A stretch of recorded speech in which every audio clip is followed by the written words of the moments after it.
Hello and welcome to Pellicar. This is Nuts and Bolts, episode 7. I'm your guide, Lewis Nichols. Have you ever been asked why your fantasy world is stuck in the medieval era?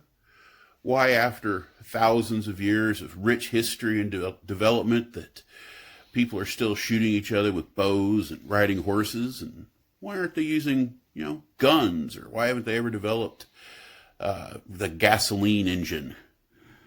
Or maybe somebody has suggested to you that technology is inevitable, that it's going to happen. It's just a matter of time before it develops. I remember once in my early role-playing days that a player wanted to go gather up some sulfur and saltpeter and charcoal because he's smart player. He knew how to make gunpowder. Now, he got shut down for extreme metagaming.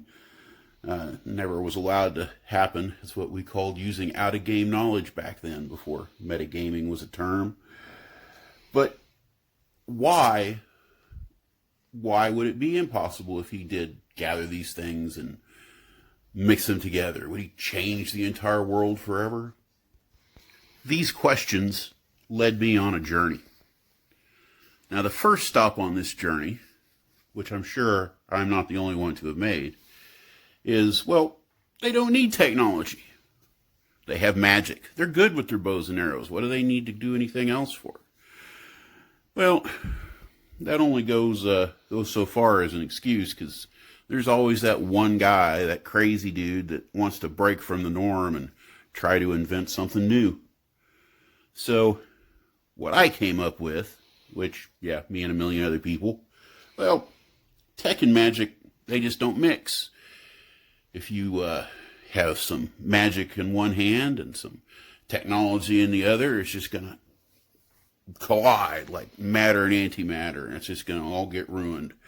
So you can't have technology. It just won't work whenever you have magic in the world. And vice versa. If you had a technological world, well, that excludes the existence of magic.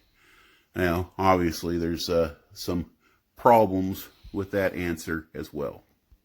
After many years of fielding different concepts and messing around with different ideas, I finally realized something. My game world isn't Earth. Different rules apply to the world. There's literally different physics.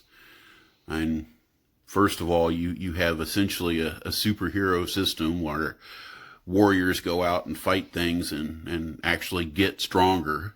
You go from a point where a fall off of a roof will kill you, but after 10 years of adventuring, you fall off a cliff and you just dust it off.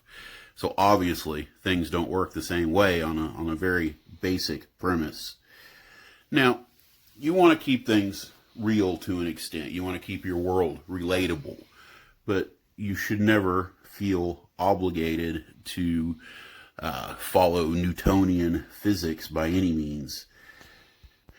Electricity, doesn't have to have the same conductivity.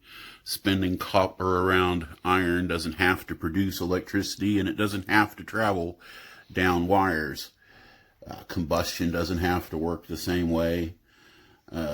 Alloys don't have to combine the same way. And odds are you have magical applications to copy all these things. It doesn't mean you can't have the technology, but it means you don't have to.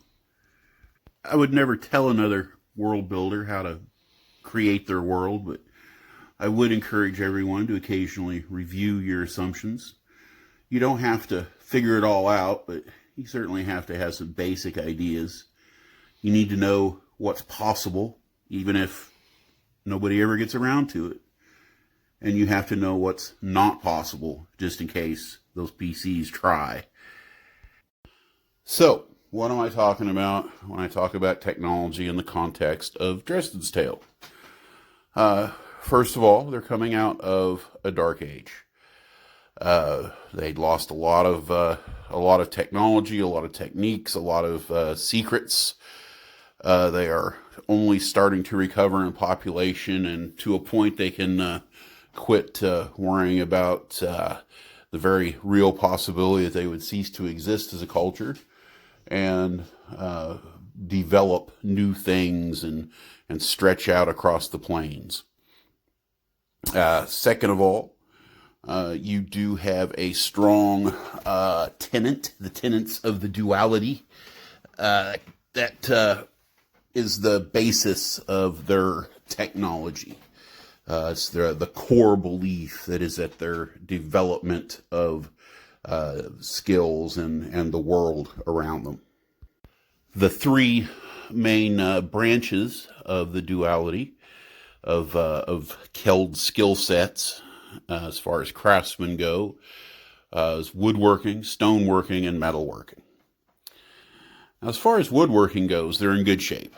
If you saw say a cabinet or a buffet that a Keld craftsman built, you may very well place it in the late Middle Ages or even the Renaissance period of Europe.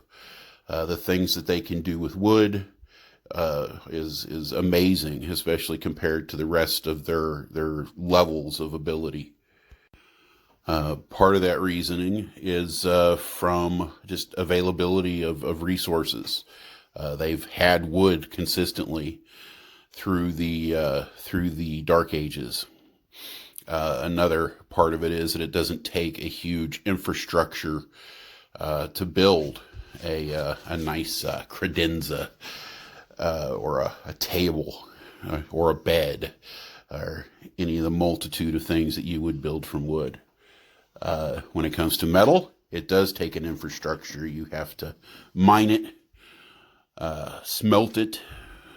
You need a foundry to get it to high temperatures and produce a good quantity and quality. None of these things were available to them for a very long time. This is why you still have a majority of weapons being bronze blades and bronze spear tips. Why you still have a lot of light armors being used rather than plate mail and similar heavy armors. Now the third triad there is stone. Stone is in pretty good shape. There are quarries available and were available. The sculptors and the stonemasons did continue their craft, so it might not be quite in the position that woodworking is in, but stone crafting is certainly running ahead of the metal workers. Kelds, even in Dresden's time, they do have the ability to build tall stone towers, 40, 50, 60, even 100 feet, if you have the best engineers working on them. So what about other fields? There are paper mills opening back up. For a long time, that ability had been mostly lost, mostly due to a location to build a good paper mill.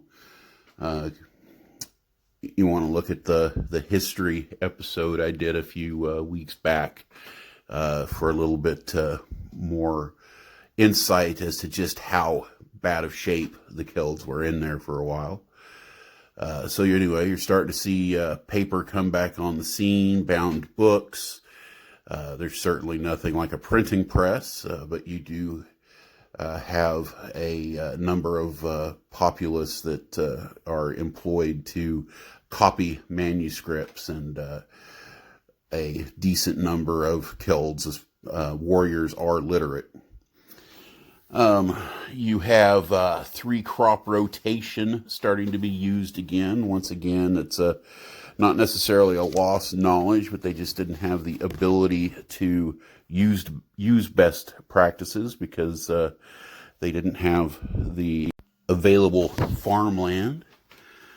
Another big breakthrough, up in Camberg in the last couple of years, they've built a brand new wine press. The Campbell clan under the engineer Indo Vistool, built the structure, greatly increasing efficiency.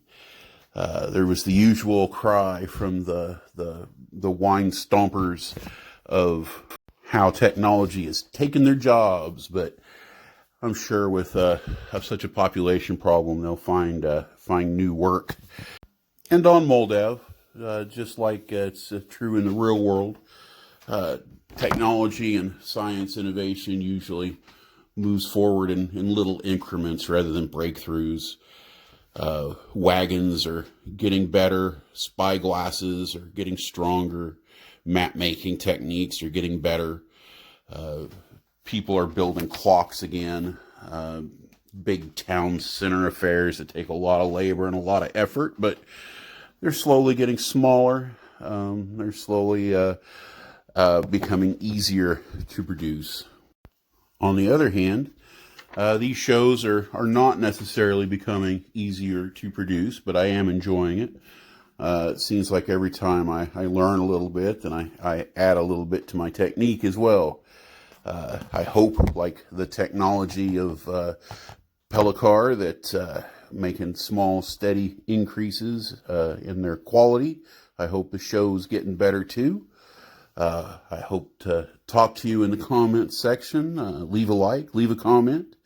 Remember, you can follow me on Twitter at Lewis Nichols. I have this and other stories on my Kindle site. Just Google my name and for Kindle players on Amazon. Still don't have that Patreon page up, but we're going to get there. But ultimately, I appreciate that you do listen, and that's all you ever really have to do to earn my admiration and eternal gratitude. And that said, I hope you all have an absolutely wonderful day.